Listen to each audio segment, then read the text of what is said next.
Oh, great morning. Well, a little bit about the my health update and stuff since I've been home. It looks like things are moving in the right direction so far. Um, so I've still got, quite a few more days of this medication and stuff I have to take and being on the soft foods diets. But, it looks like the bowel system is starting to work, so that's good. Still painful. You get, when things start working, you get all that gas buildup in there, and that can be painful. But at least it looks like things are moving in the right direction. Now, my gypsy puppies, Mickey comes out this morning. He goes over to the person. He goes over to my coat as well. Grab your coat, grab the purse, let's go. So he's even doubly insistent now. It used to be he would just go over to my purse and say, grab your purse, let's go. This morning, grab your purse and grab your coat, let's go. So, oh, these puppies, they don't understand going to the hospital and being in pain and coming back and, having to be on modified stuff and all of that. They just know that they want to go. And usually we are, in the Prius going on an adventure, and we haven't done that for a while. They like to go out to different places and do their smell-o-vision. But we haven't been able to do that because I have been feeling so, indisposed, let's say. I'm still feeling a bit ungrounded and, because of the dietary stuff, because I cannot have the meats and things, which I really do need for the grounding. So I'm looking forward to getting past this time of the soft foods so I can start adding liver and stuff back, which I really need for my iron level. Somebody was saying, oh, you take molasses. Well, I've tried all that. Cooking in iron pans, taking molasses, taking the ferritin pills, the iron pills. None of those work for me. The only thing that works to increase my iron in the blood is liver. That's it. Nothing else has worked for me, and trust me, I have tried everything. So if it works for you, that's fabulous, but for me, it absolutely does not work. I have to have the liver. So that's what's going on here. I start off the morning with a little V8 juice that I can take that pill with, because one of them is so nasty. It's like so bitter and just... So I take it with V8 juice, and that helps. Now the V8, I like the taste of V8, but it's got quite a bit of sugar in it as well. And unfortunately, with this soft foods diet, I cannot get away from sugar and carbs and all of that. So, that's where that's at. Now I am going to make my eggs this morning with a little bit of eggy potatoes. I'm going to have that. And I think I will cut up mince, just one or two little things of pickled beet and put in there so I have a little flavor in it. Because beets is one of the things which I'm really surprised that they say you can have on the soft foods, that it's not the fibrous and stuff, which I was really surprised at. Now, admittedly, I'm not going to take a lot of pickled beet with that, but a little bit just to, give it some flavor in there with my eggs and potatoes this morning. So kind of looking forward to that. I have been looking at some of this waters, these kind of little bit carbonated water. Now when I have it, I put it in the glass and I stir it so I get most of that carbonation out. A little carbonation is fine with this, gets things kind of moving, but I don't want too much carbonation.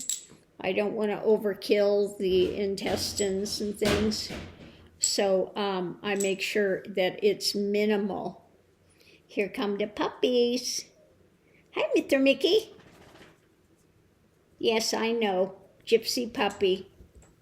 I know. Yeah, hi, Miss Lily. Hi, Miss Lily. Hi, Miss Lily. Now, someone was saying that the female dogs are always much more close. Now, that has not, most of my life I've had male puppies. And Mr. Mickey is definitely a mama's boy. He said, I'm such a mama's boy. I really am. So, Miss Lily didn't seem to be so attached. But when I went in the hospital and everything and came back, man, I found out she really is attached. Look at this loving face, yes.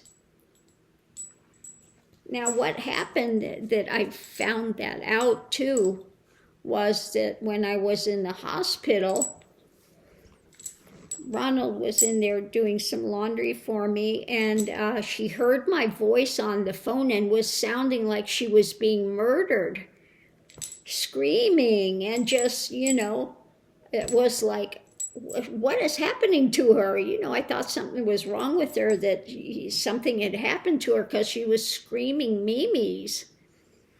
And so I didn't know what was going on with it then. But then,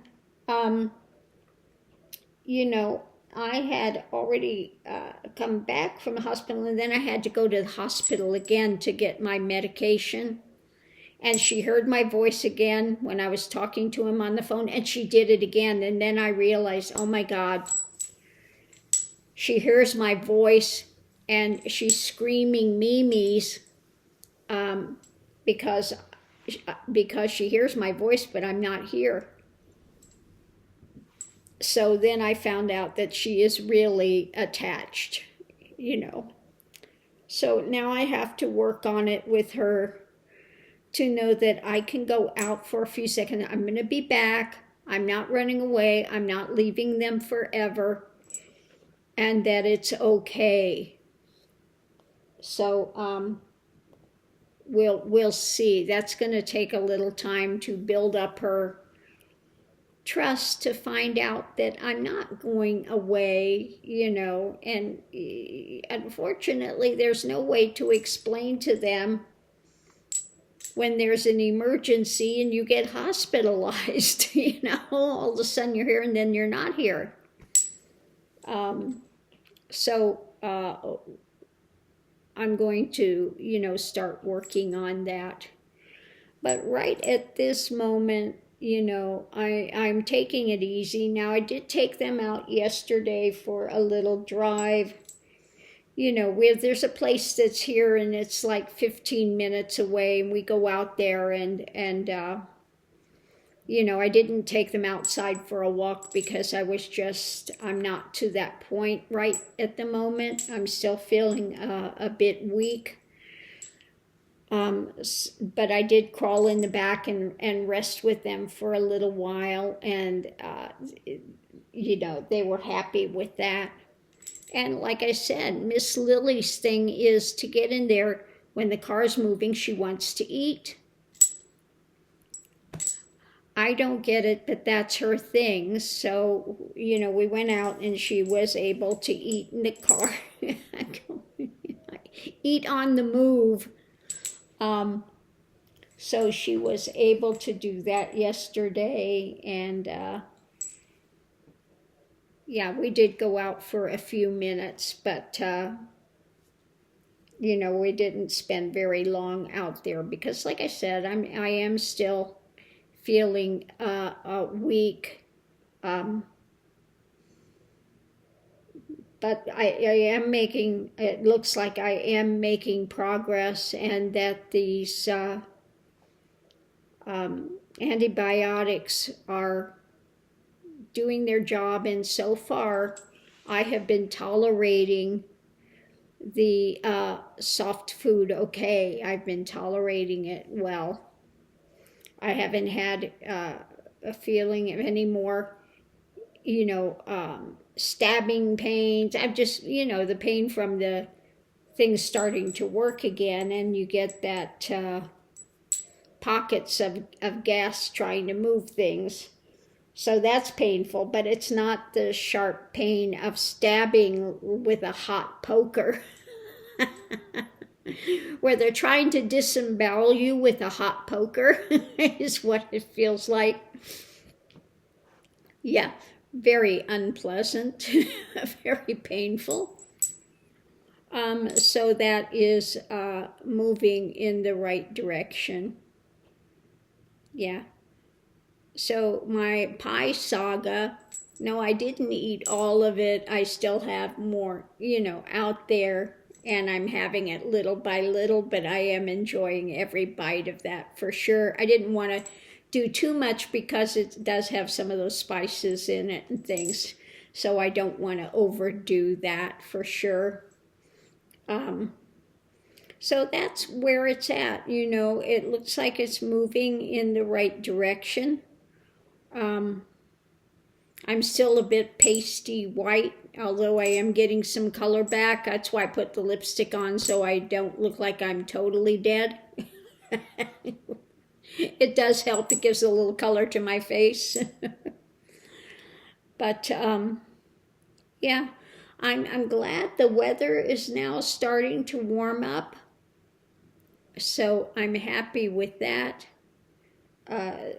So it looks like we're going in the right direction, and I am really looking forward to being able to go back on the road and do some of our adventures, which I've been waiting for how many months now? Mercy. So anyway, yeah, I do have to go over to my doctor's and drop off the thing about the diagnosis, and have to make a they said make a appointment with her within a week's time, you know, to see her. So I still have to do that. I don't know if she's back. She was on leave. I don't know what's going on with that. But maybe I'll just drive those over and drop those off today, and come back home and settle in again. So a step at a time, you know. And, you know, thank you for all of your well wishes and admonitions, but those that are telling me, you know, that I need to do vegetarian and this and that, and red meat is so horrible for you, and there's this study, and yeah, BS. You know, I don't want to hear it. I don't want to hear it, because there are, you know, these studies they set up, they're not, you know, it was not full carnivore. You don't know what the people were eating. You know, they had some meat products, but it doesn't say what their diet was. You know, so those things are so bogus, I don't even want to hear it. You know, I'm more interested in ones that have had severe IBS, Crohn's, all of those things that went full carnivore, and all of those things rectify. Okay? I'm more interested in the personal journeys of where they started out, with these severe illnesses that things all cleared up. And like I said, I go by, I know what I've been eating, and I know how long I've been eating what, and I know when the diverticulitis hit. And so, by deduction, figuring out what was working and what wasn't. And like I said, when I was doing straight carnivore, everything was good. My diabetes reversed. All of that was good, but I got bored with it, and I started introducing wheat products and some of that raw vegetable. And that's what did it, okay? Now, people say you need to have fiber with the meat. Meat doesn't have fiber. Well, it does. It does have a type of fiber in it.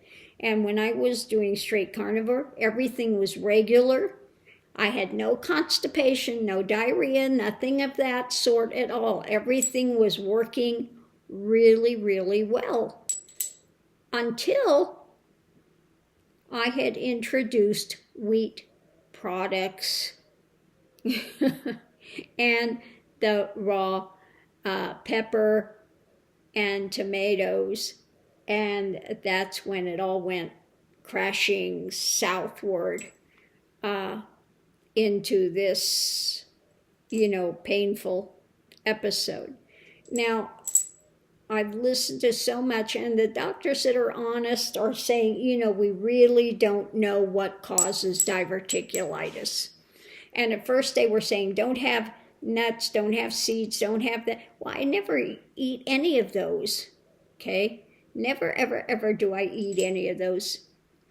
And they said they found out now that no, that has no relevance with it. So exactly, and this is something newer that's happening to people now quite often, where they never had it before. So what has changed? What has changed between when they did not have this and now that it's prevalent? What in the food system has changed? Okay?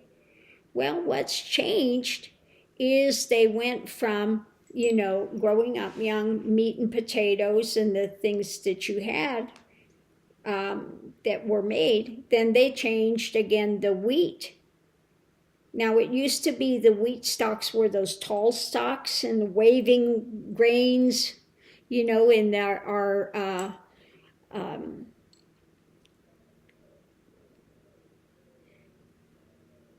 well, which one is it that talks about the waving grain, one of our songs that we had? Well, now they changed again. They've modified GMOs for corn, and they modified the wheat. Instead of having these tall stalks that were good, they modified it, and they don't tell people that now it's 18 inches of grain. That's all it grows now. And so they modified it against predators and insects and this and that. And well, unfortunately, it doesn't work for us either, okay? And they changed everything, to seed oils, to, low-fat seed oils, and having a lot more grains, having a lot more of those things that they used to have. And since they did that, they've had more heart problems, and now we have all the diverticulitis and all of these other things going on.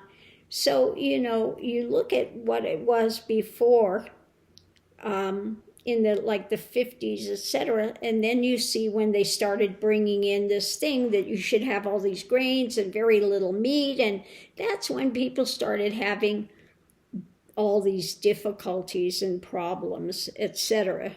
Now, I didn't know about the wheat and things until after I developed this and then started really digging deep into the research and found that out. Now, there are people, again, that cannot eat any kind of glucose here. They can't have any of not glucose, can't have the any wheat products and things here. But they go to Europe and they've still got a different type of wheat there, and they would be fine. So, when I look at all those things and I look at these ones, like there was one guy that's amazing, had cancer, was given 2 months to live, cancer. He went carnivore, and now he's totally cured of the cancer that he had. So many that had IBS, bowel system problems and everything, that were doing vegetarian, vegan, etc., or just, the nominal diet where you have some meat, but you have all these other things. And they had so many problems. And when they went carnivore, this stuff cleared up, okay? So that's what I base it on, not because of what they say, oh, there's some study. Now, these studies, they set it up, they want to find a conclusion, and they set it up where it's not a real genuine study. Okay, let's put it that way. But things are changing. There are well-noted heart surgeons that are saying carnivore, high-fat carnivore, is better for you. And, so people that want to think it's this, keep wanting to tell me I need to do vegetarian, I need to have all these, save your breath. Save your breath, because I'm not going to go that route. Unfortunately, right now, I have to have the carbs and I have to have these things of a soft diet. But as soon as I'm done and repaired with that, I am going back to carnivore because it works for me. Now, I'm not going to be real strict carnivore. I will bring in a few things on, occasion, other things as well. But no more raw veggies and no more wheat products, 100%. Not with the milk, I'm doing more of the,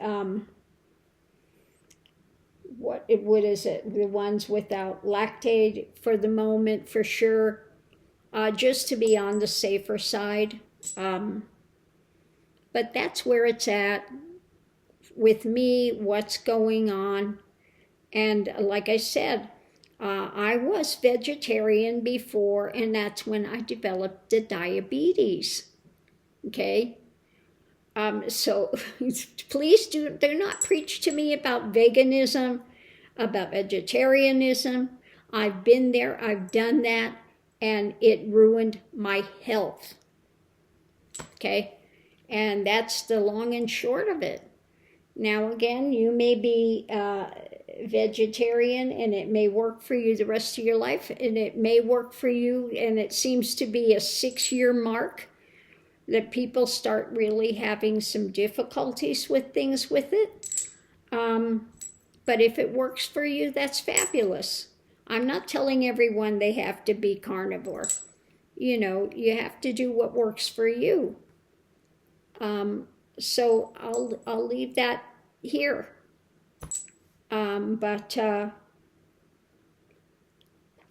Yeah, I was very surprised when I started seeing these doctors, Dr. Chaffee and Dr. Burke, and the heart doctors that are all talking carnivore, 100% carnivore.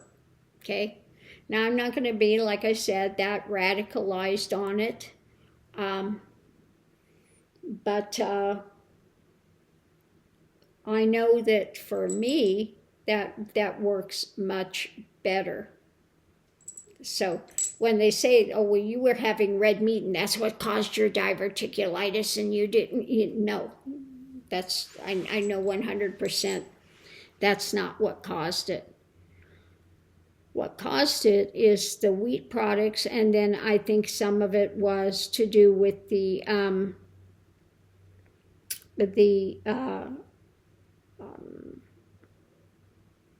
non-sugar, some of the non-sugar product that was not the monk fruit, but the other things from the coffees and things.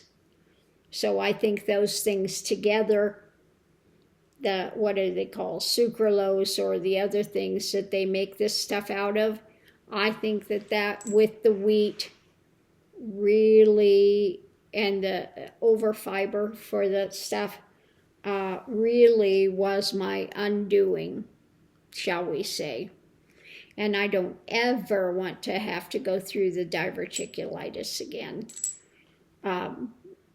Because like I said, I was very, very close to having to have my intestines pulled out. So, yeah, I'll leave that here. So thanks for tuning in, and I'll see you online.